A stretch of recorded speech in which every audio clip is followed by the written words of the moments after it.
Tonight on First Tuesday. Well, the crime that I committed was abandoning a baby less than a day old. We meet the desperate mothers who abandoned their babies. I was punished for what I'd done to my 2 kids, and I've paid every day of my life. And what happens to the babies who are left behind. And getting on your bike 80s style. Good night, madam. What time would you like to call in the morning, sir? The northerners who are going down south and downstairs for a job.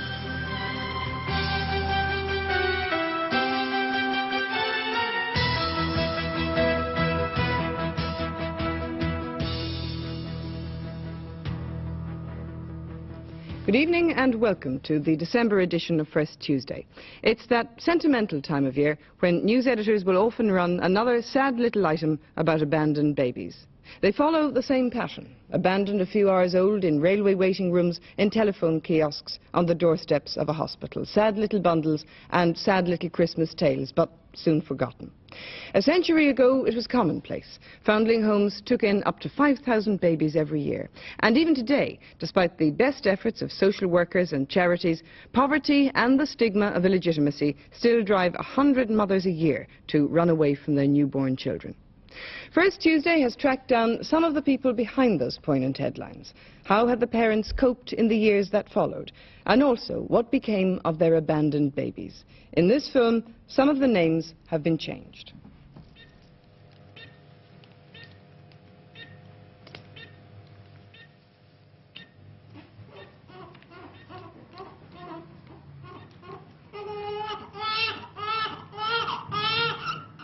Well, the crime that I committed was abandoning a baby less than a day old. And they put me on probation for 2 years. He was born 2:30 on the morning, and he wasn't found till 5 o'clock on the night. I felt I couldn't take the baby home, what my dad had said. You know, if I fell pregnant, he would kick me out, so I thought, well, if I leave it there and get some sleep and come back the next day, that everything would be all right. But it didn't work out that way.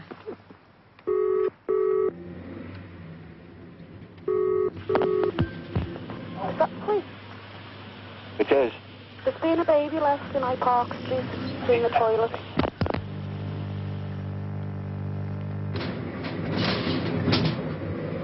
Where is she? Oh, she to throw her on the floor. Hello, Nina. Whiskey uniform 27 from CH. Whiskey uniform 27.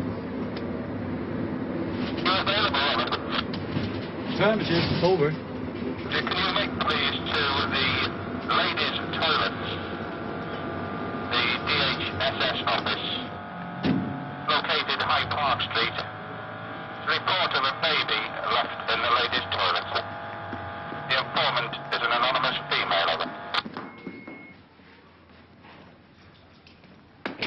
Each week in Britain, 2 babies are abandoned. Earlier this year in Toxteth, Liverpool, yet another discarded bundle. This is the blanket I found the baby in. When I started to unwrap it very, very carefully, I suddenly saw the baby's head. I realised it had only just been born a few hours, and I thought the next best thing was to get it to hospital.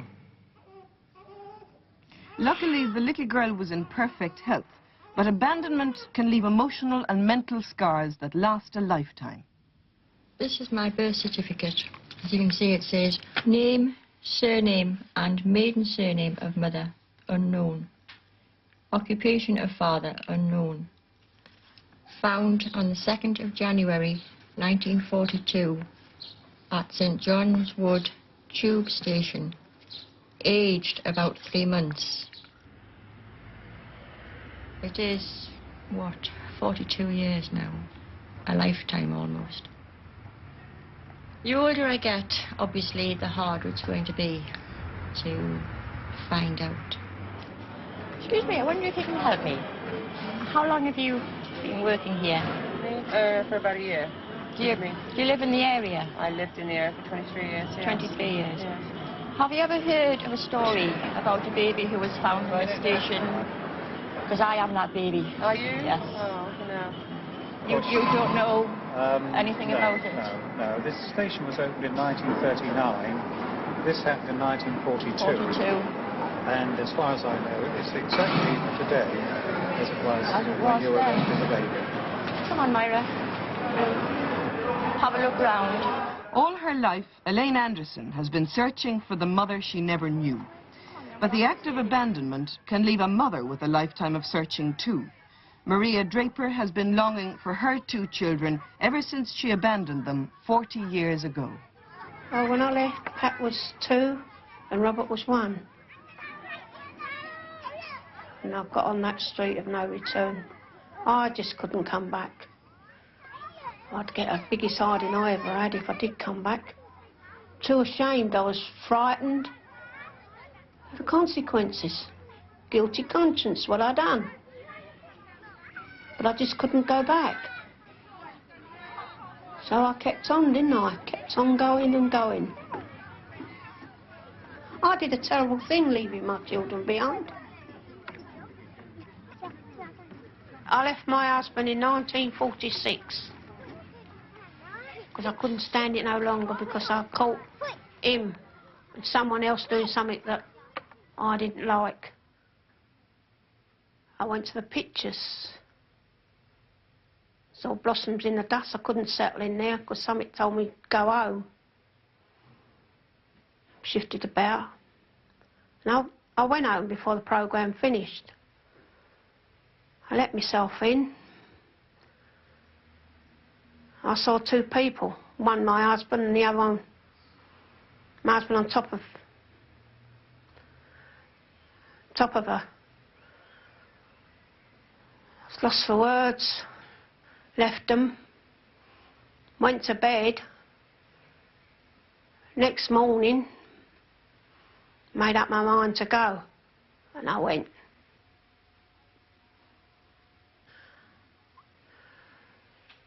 I come back in 1948 from Halifax. Ended up in Halifax. Edinburgh, Sheffield, Halifax. Because I had a vivid dream of my mum coming to me, and I come home. She was dangerously ill. Anyway, she told me that Pat and Robert had been put away, but my husband had taken the biggest one upstairs while Surrey County Council took the 2 little ones away.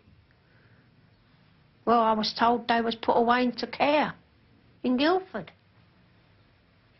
Oh, I went to Guildford, yes. Welfare lady met me at the Guildford station. She told me to have a paper in my hand, and she approached me. But she happened to, she said, all the children look like you. That's why I know it was you. She called me Mrs. Hodgson. She said, these people want to adopt your 2 kids.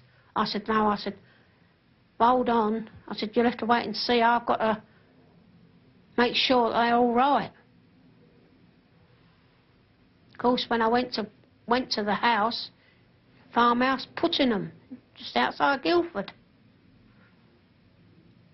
And of course, I saw the 2 kids, and I asked if there was a place up the road I could go and have a walk, because I was so upset I didn't want to cry in front of the children. I didn't want them to know anything.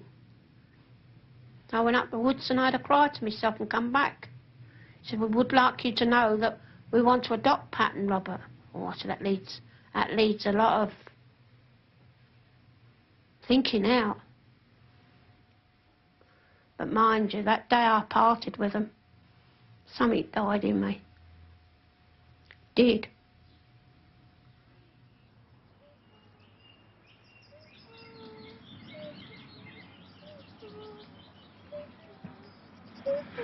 The mistake that I learned was that when I was old enough, I should have really gone on the pill, but I wouldn't have anything to do with it.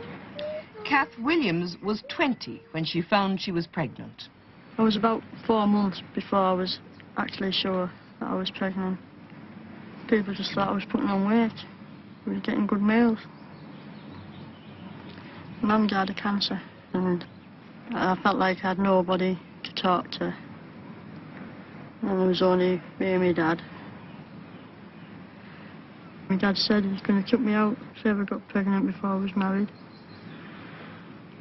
So I kept it quiet until it got nearer and nearer to the time. And I thought, well, I'm not going to tell no one. So I didn't. Then, just one night when I was asleep, I just woke up. I thought, it's Joe. So I got dressed. And went downstairs and went out the house. I just went for a walk. Just walked around for a while. It just got worse. Just sat down and then I realised I was having labour pains. It was getting nearer and nearer the time. When he did come, the baby, there was no complications or anything. I had him in my arms for about half an hour before I did anything. And I thought, well, I'll have to separate him somehow. So I just put my finger at one end near the baby and just squeezing it tight. And I just cut it roughly about 2 or 3 inches away from my fingers with a knife. Now, I kept hold of him for a while after that. And I thought, well, can't really stay here all the time with him. Because my dad will wonder where I am. So I took my t-shirt off, wrapped him up in it, make sure he'd be warm, and I put him down. I knew that somebody would find him because I knew a lady that used to walk a dog around that area. So I knew if either the dog would sniff the baby out or if the baby made a noise, she would go and investigate. So I went home. I started on my way home, I could hear him crying. I thought, well, I can't go back. I haven't got the strength, so I thought, I'll go home, try and get some sleep. And in the morning, I'll go back. And it came on news about it, pleading for the mother to come forward, just in case there's out wrong with her. And my dad came on and said to me, "Are you sure it's not you?" I says, "No," I said, "it's not me." He says, "Well, you've lost weight." And I said, "Well, Dad," I says, "I found out I was pregnant, but I've had a miscarriage." So nothing more was said. Another newborn baby has been found abandoned in the northwest, the second in 5 days. The baby, a girl, only 1 day old, was discovered in a lavatory at the Social Security offices in Toxteth, Liverpool. The police were called, and the first officer to arrive was a dog handler, Ronnie Barnes. He took the baby in his van to the Oxford Street Maternity Hospital, and he gave the baby a name, the name of one of his favourite dogs. Yeah, it's taking me back to the old days, this. Doctors at the hospital say the baby was well wrapped up and appears to be of Oriental origin. She weighs 7 pounds 12 ounces and is in good health. The first thing we knew of baby Emma was on the television. Jean was in the kitchen cooking and I was sitting here watching the news. And then it came on, they showed her in the incubator. So I just shouted Jean and she came and looked. When I saw her, I just saw all this hair and she looked so beautiful. I said, "Oh, she's lovely." I said, "We want her." I said, "I don't care if it's fostering or adopting." I said, "But we would like that baby."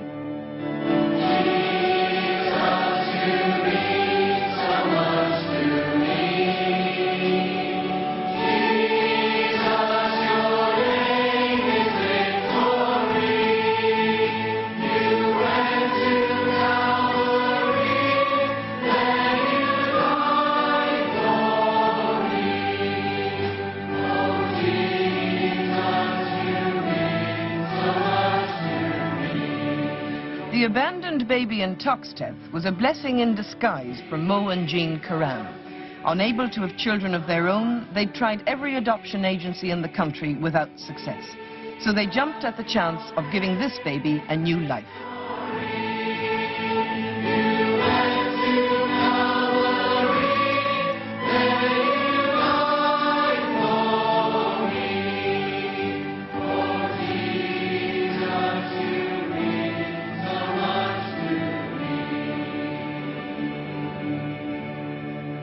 Lovely.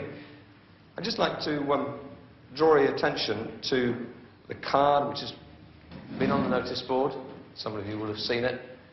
But it says this: "Our dear Christian brothers and sisters in Christ." This is from Mo and Jean.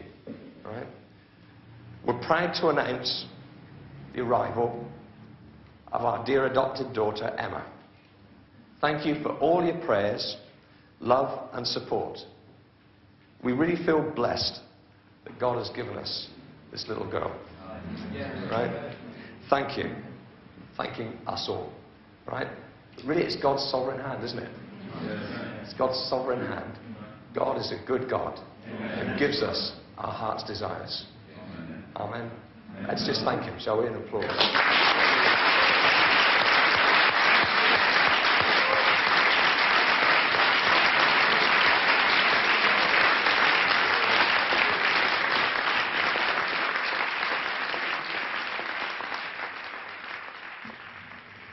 We always feel that God has placed that baby there. I mean, I don't think he's led the mother to abandon the baby, but I feel he had a hand in it. He's directed everything, and so we could adopt her. Good has come out of bad. Yeah, good, yeah. And even now, people comment on the fact that she looks so much like Mo, that she could be our child, you know, as if she was meant to be. I think all you can do is well, just love her and instill a feeling of self-worth in her, that she was, you know, I mean, that she mustn't reject herself because she was abandoned. I think I was about 15 when my mother told me that I was adopted. I think when my mother told me, she said that I had just been found in the station. She didn't elaborate on it at all. She never mentioned the word abandoned or anything like that. It was only when I got my certificate that it was actually classed as having been abandoned. We'll have a look at this one first. Well, obviously being found abandoned during the war years. Quite a long platform. There are 1,001 possibilities, reasons. Can you imagine just leaving a baby on the platform? I thought my father could have been away fighting in the war, my mother at home with me. Hard to imagine. For some reason she couldn't cope, or whatever reason it was that she abandoned me. My father could have come home from fighting and found neither wife nor child. No, I don't think so. Fun? Since I've been trying to trace I don't know. anybody that knows anything about me, it's sheer frustration that I just can't get that one name or one idea that will give me the clue to my identity. I just can't imagine abandoning a baby. What do you think?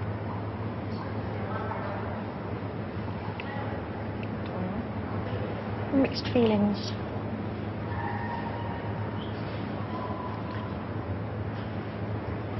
Might have been a busier station in those days, I don't know.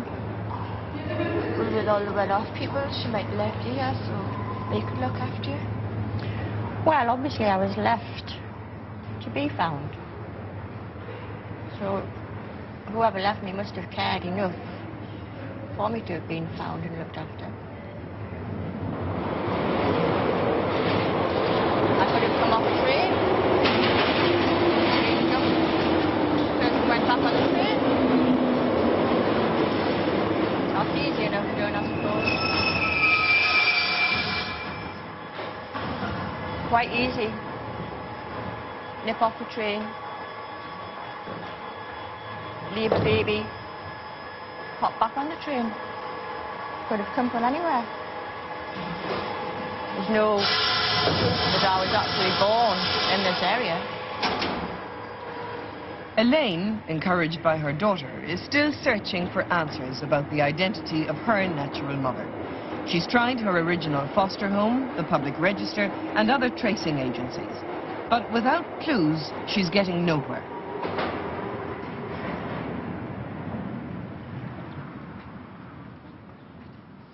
My present husband, Jack Draper, good man, he knows everything about me.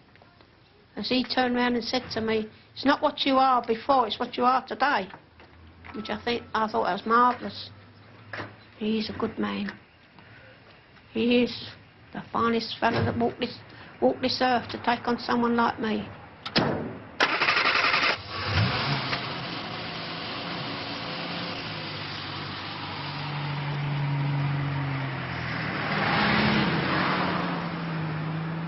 Now, 37 years later, Maria wants Jack to see the farmhouse near Guildford, where she last saw the children she abandoned in 1949. I've never seen them from that day to this. But I long to.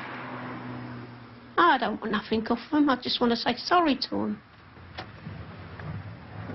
And get peace of mind. This is it, Jack. This is the house. Yeah, over there, love. Yeah. Why? I know they belong to someone else, but deep down they are my children. It's a nice house, isn't it? 37 years. And this is where Mr. and Mrs. Smith... Can't say the name. I brought them into the world. And I still feel guilty about it. Can't help it. There it is over there, Jack. Yes, good. Don't go too far. It's a lovely house. Oh, if only I could. Yeah. Oh, if only I could.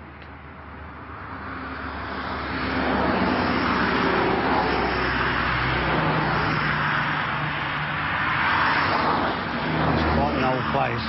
Oh, obviously, Yeah. don't change much. A big back garden too. Yeah. The back. It's quite nice, isn't it? Beautiful, isn't it? Sun shines on the righteous, doesn't Oh, it? yes. Sure does.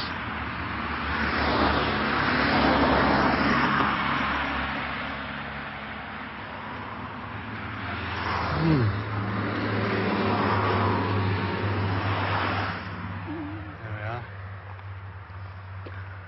Well, it's a nice day for it, wouldn't it? Oh, yeah. You know, Nice. sunshine, yes. At least you've seen it after all these years. Oh, yeah. God pays debts without money. I was punished for what I'd done to my two kids. And I've paid every day of my life. Every day I've paid. Don't you worry, I have paid dear. I try hard not to cry in front of people because I like to cry alone. If they blame me, well, it's up to them to think that way. But I know I'm not to blame. I'm not to blame. I did it for their happiness. And that is the truth. It's no good saying you turn the clock back because you can't.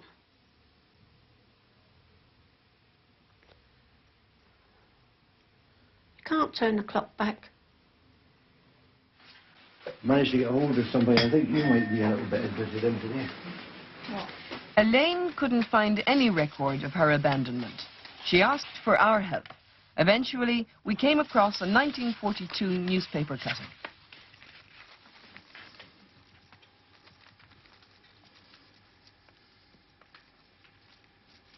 That's never me. That's you. January the 3rd.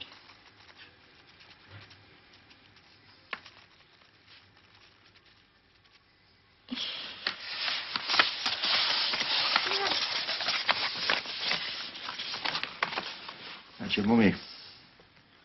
he was born. So he's about 5 months there.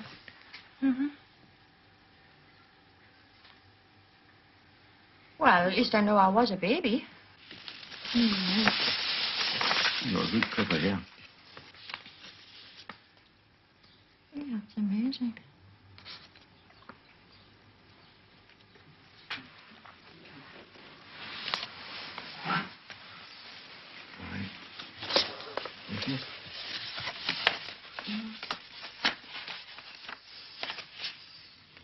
I think the girls want to have a look.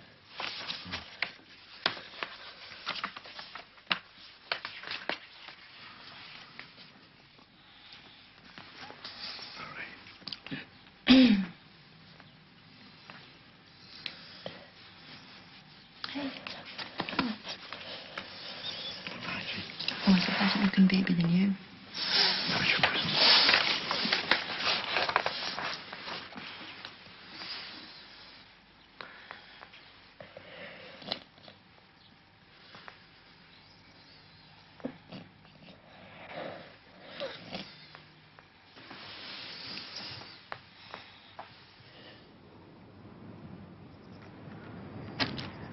Kath Williams' son won't have to spend all his life searching. Kath was traced within days of his birth. Next thing I knew, police were knocking at the door. They just asked a few questions, if I knew anybody who was pregnant. And I said no. So nothing else was said about it. And everything went quiet. And they came back the next day. And they're asking around, and somebody says, oh, that girl over there, you know, she's lost weight all of a sudden. Oh, so they came back, and they said, well, if it is, they said, just say, we'll take you down to your doctor, get you checked over, and you can go to the hospital, and they'll take you over, and you can see the baby. So I turned around and says, yes, it is mine. So, like, they took me to the hospital, and they took me over there to be on the safe side.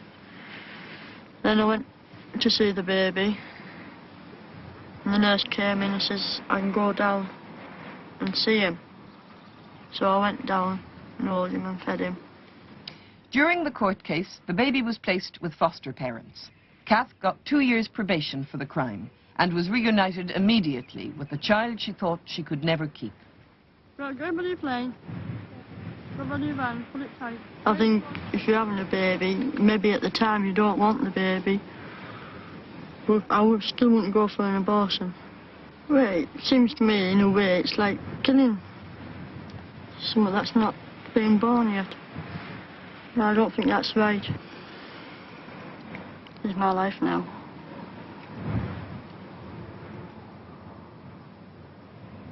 This was the letter sent by a possible Emma's mother to the sister in the hospital.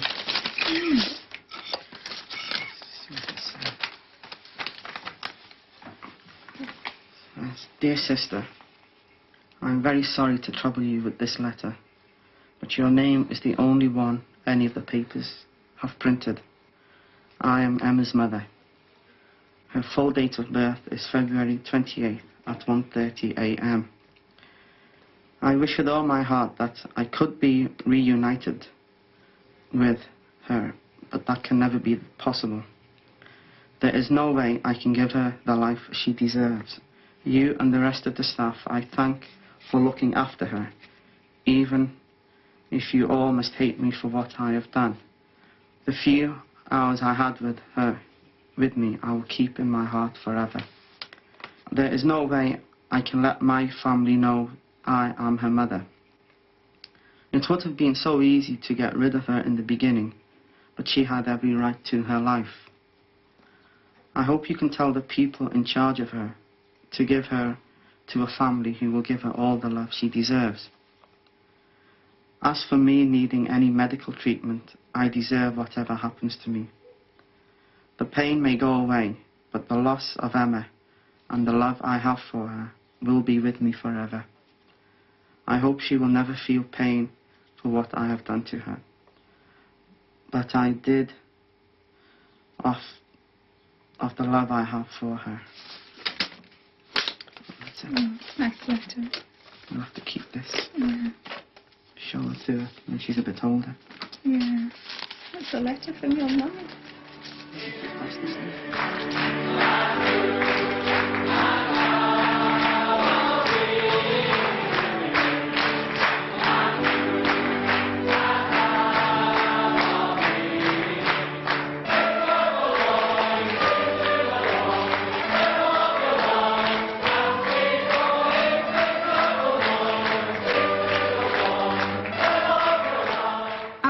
Happy to take Emma, even though she'd been abandoned. I wasn't really interested in the parents' history, but I wanted to know, well, for Emma's sake, when she grows up, I wanted to know something about the mother.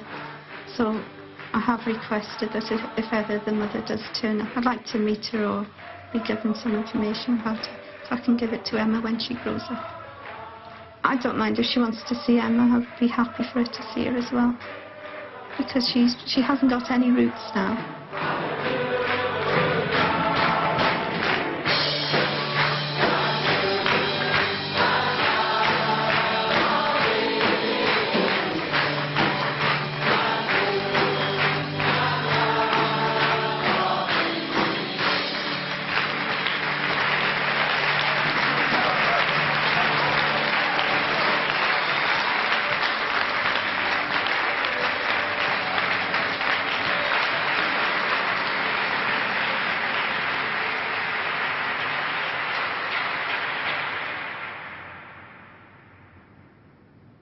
Because I go over to the Abbey. There's a little chapel over there. It's a confined place. And I go in and sit in there. And I say a prayer for myself, and I say a prayer for my 2 kids. And I thank the Lord that I'm still able-bodied to get about. But I do get lonely, very lonely. I just look up at the altar and I say, please God, let me see my Pat and Robert. That's all I ask. I don't want nothing off of them. Just a kind word. I'd put my arms round them, if they allow me to. And I'd be the happiest woman alive.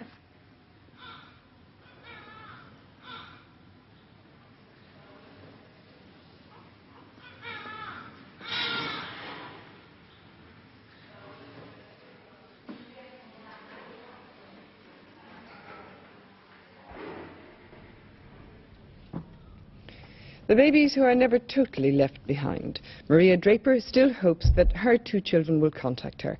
Elaine Anderson is still searching for her natural mother. And the adoption of the Toxteth baby, Emma, is about to be finalised. In part 2, we'll be back with a real-life upstairs-downstairs story for the 80s.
Welcome back.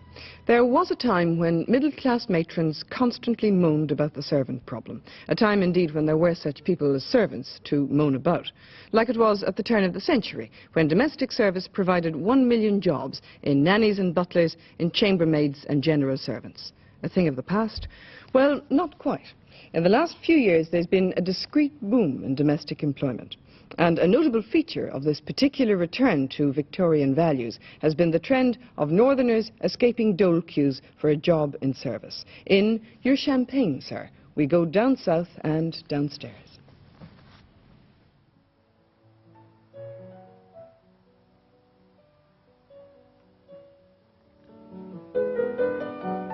A country house in Kent.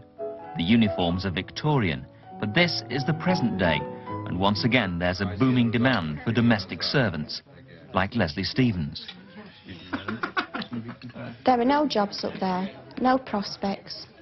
I could have seen myself in a couple of years' time, married with a couple of kids around my feet, and that's not me. I'm more career-minded. I want to make something of myself, not just be stuck behind a sink. I thought it looked nicer than when I get it home. Thank you very much.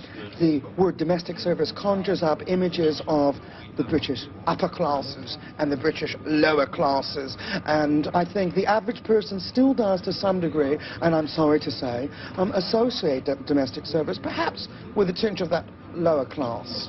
Do you fish, Andrew, or are you fishing in Irish? I haven't fished since I came south, and I haven't shot since I came south. You can. It's exactly, I used to leave worm off. We all serve. We've got to serve. Even Her Majesty the Queen serves. So it's not a job that's demeaning in any way. As the South gets richer, the rich demand service. Job agencies report thousands of vacancies for domestic servants, and they're finding positions hard to fill locally. John Burnell works for a London agency with a new solution. They go north to interview recruits to the growing army of domestics. Today it's Leeds. If we could bring the screens over here. In 1980, a gap in the market was created when work permits for domestics were ended. This barred Filipinos, Portuguese and others from the profession they used to dominate. We want to make people feel comfortable and homey. With local unemployment above 13%, people are so keen to work that they'll accept jobs they'd once have thought demeaning. I'm Dr. Burnell, and we are Angel ASV Recruitment. We're a London-based company that has come up north in order to recruit people for employment down in the south. We're very pleased that you're all here with us, and we will be seeing you all, and I hope we've got a job for everyone. Your name is? Gordon. Gordon and Caroline Marshall are typical of those who've turned in desperation to looking for work in service. Gordon came to Yorkshire from Scotland, but has had no luck. How long have you been on? Are you unemployed at the moment? Yeah. Right, and how long have you been unemployed? About 4 years.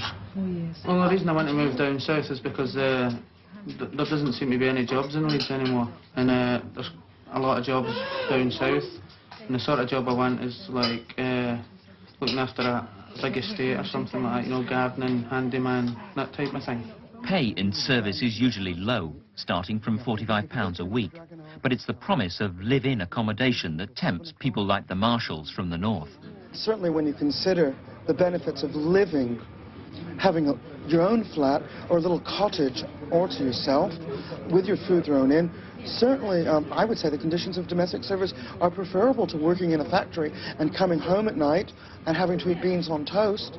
Hello, Leslie. Now, I've looked at your application form and I know you're looking for a chambermaid vacancy. Leslie Stevens from Pontefract in Yorkshire is 20. Since leaving school, she's had temporary jobs in restaurants, factories and shops. But nothing's lasted, and she wants to move south. And you're looking for a salary of sort of £60 a week plus, I live in. Right. I can definitely arrange an interview for you. Would you be able to go next week? Yeah, that'd be great. Sort of Tuesday or Wednesday. Now, the vacancy that we have is at Chilston Park, which is a country house. Chilston, an old house refurbished with new money, is one of the employers offering a future in service. 17th century. And that's the uniforms that you would wear. They're rather nice, aren't they? But most domestic jobs are being created with the new wealth that's flowed into the south and into the pockets of bankers, accountants and other professionals. What is now a great deal of money to somebody who is an unskilled worker is not a great deal of money to a young upwardly mobile family, and so the upwardly mobile family can afford a domestic servant now.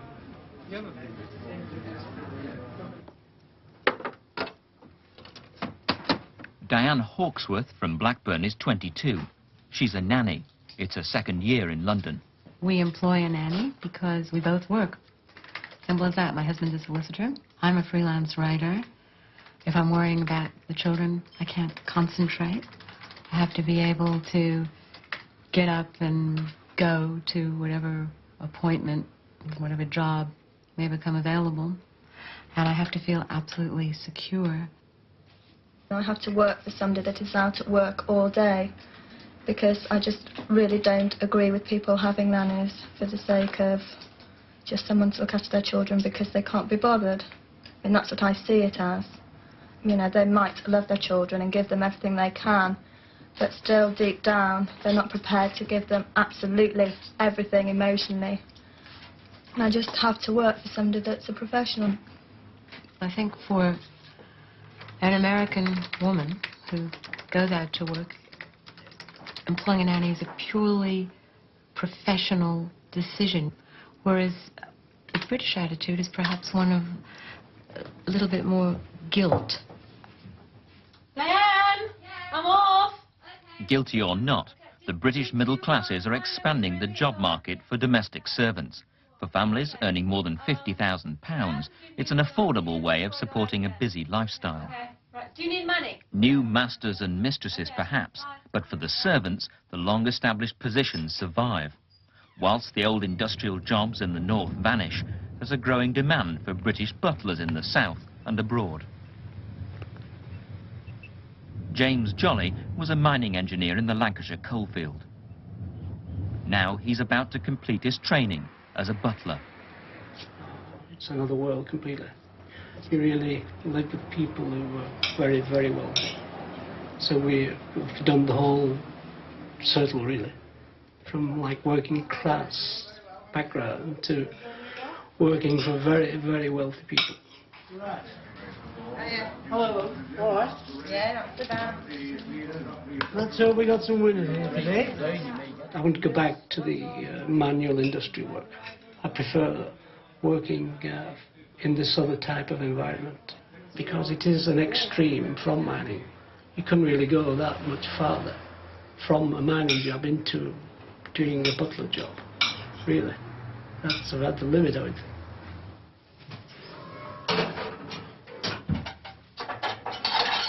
James met his wife Betty when she was working at the local pit canteen. She's just trained as a cordon bleu chef, and the couple are about to uproot themselves from their northern home for good. You've got to look at the south of England. It's the only place to look at in England, as far as our experience up to now is. Hello, Mother. Hello, Jimmy. All right.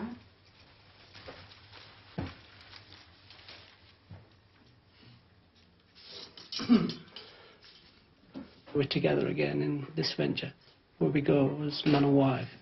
I'm the butler, of course, and Betty does usually just the cooking, not so much the housekeeping side. When you go working for an employer, you never question what they tell you, rightly or wrongly. And you've always got to be discreet.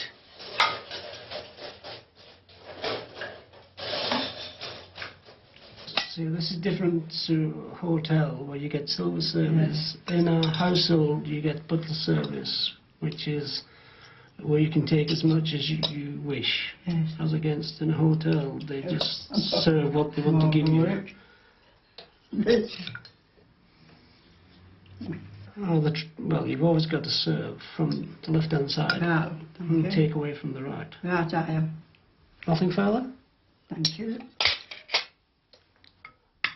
You can't embarrass them by saying, would you like more? You've got to say the chef would be pleased if you take as much as you desire. because in a household it's completely different to dining out in a restaurant. You mustn't be seen to be short of anything.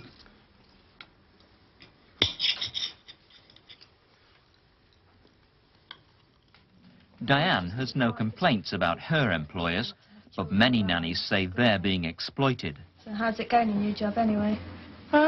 Well, it's okay, but it's only the kind of job I'm going to do till Christmas, really. Oh really? Made up your mind so soon? Yeah. The thing is that people are really, really nice. I mean, I couldn't meet nicer people. But the fact is there's 4 children and a baby, and I tend to work 19.5 hours a day. Yeah.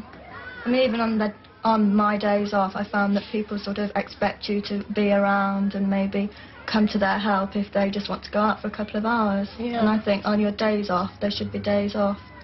And you really do need a couple of days to yourself once a week or a day and a half. That's what I feel with my job at the moment, that there's, you know, I'm living for them, if you like. Yes. I can't go out till late at night, have to be back at a certain time, have to fit into their cultural ways. Their life takes over yours, doesn't That's it? right. And what's left you can have as your own. And let's face it, I mean, why do they employ you in the beginning if they want to change you? Yes. You know, because in order to be a good nanny, really, you've got to have outside interests. Mm. I mean, we're not going back to the Mary Poppins days, are we? No.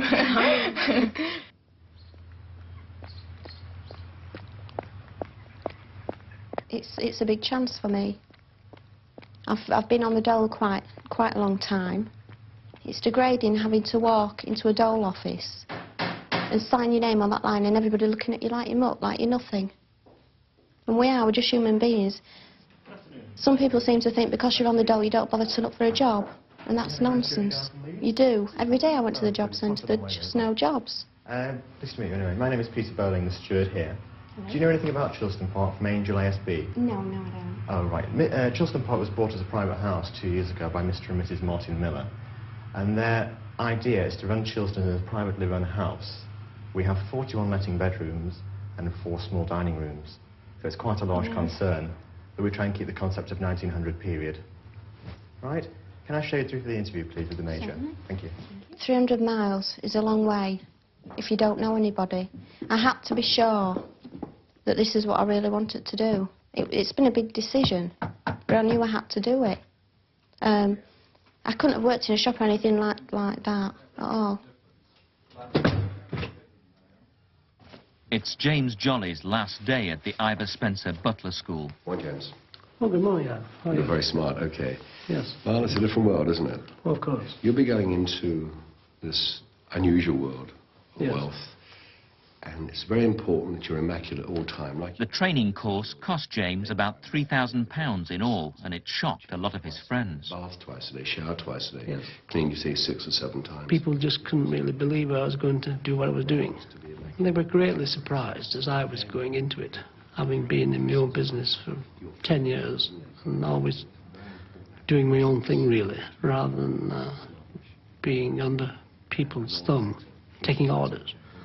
My brother's a very strong unionist. He was an NUM striker for the whole length of the strike. So his attitude to me, deep down, maybe he thinks I'm a bit subservient by doing this type of thing. Well, how do you feel in your uniform? Oh, terrific. It feels good. It's a different world down here, isn't Yeah, it? I feel slimmer. Slimmer? Yeah. Well, I think you could take off a little weight, but having said that, you still look very smart. Yeah. Turn around a minute. Good, okay. Hair is okay, but no longer. No. Good morning, sir. Good morning, sir. Good night, my lord. Good night, my lady. Good night, Night, my lady. Good night, sir. Good night, sir. It's a pleasure, sir. It's a pleasure, sir. I'll do that immediately. I'll do that immediately. I'll do that immediately, sir. Good night, ma'am. Good night, ma'am. Good night, madam. What time would you like a call in the morning, sir? What time would you like a call in the morning, sir? I don't want you laughing like a Cheshire cat, but smile. It's very important to be pleasant. Good night, sir. You get the best food because you eat what the employee eats, and you get to sample the wine as well because that's part of your job. So you really live the same lifestyle as they live, and you get usually paid very well for it. Good morning, sir. So it has its compensations, isn't it? Good night, sir. Immediately, Good night, sir. Immediately. Smile, Don. Smile. Immediately, sir. I don't want you Okay, don't worry about breaking them. We break a lot of glasses in the school. We must learn to walk properly. I would think there'd be a certain stigma with it. The subserviency of it, really. I'll do that immediately, sir. But it isn't like that at all. You can really enjoy this type of work because you can become part of the family you're working for. Certainly, Your Royal Highness. Certainly. I'll do that immediately, sir. I'll do that immediately. Your champagne, sir. Gentlemen, this is a very unusual profession, considering that in 14 years' time, we're going into the 21st century. Of course. And yet people still want butlers. We call ourselves butler administrators today. It's not servile. No. But I promise you, everybody has to serve, even down to the Queen. I mean, we all do a job. We're all given service. And it's a great profession. You do it with pride. Never be familiar, always friendly. But never cross that line. If you go over that line and become too friendly with the bosses and the guests, it doesn't work. Not because you're not as good as them. Maybe you're more educated than some of these people that we're working for today. It's just that this is how this profession as a butler works. By never crossing that line, being friendly but never familiar. Okay?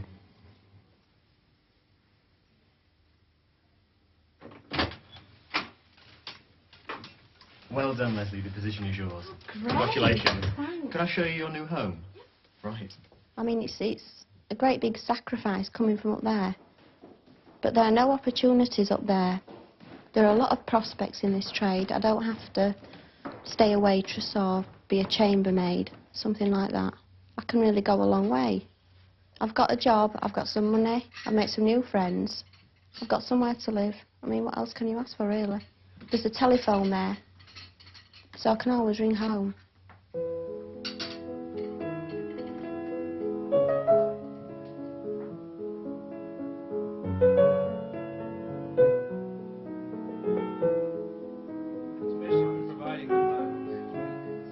It's what you choose to do. This is what I've chosen to do, and I enjoy doing it. If they want to work in a shop or a factory, that's up to them. But this is what I've chosen to do, and I'm going to do it. I mean, really, the only chance for me was to come down here. It was the only chance I had.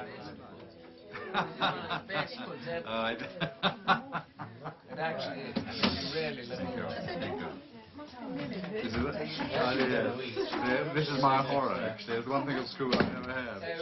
Yeah. Well, since that film was made, Leslie Stevens, who left Pontefract to become a parlourmaid, has returned home dissatisfied. She still wants another job in the south, but as one of the nannies pointed out, the transition to servant isn't an easy one. Well, that's all from this month. We'll be back at your service on the first Tuesday of January 1987. Until then, good night.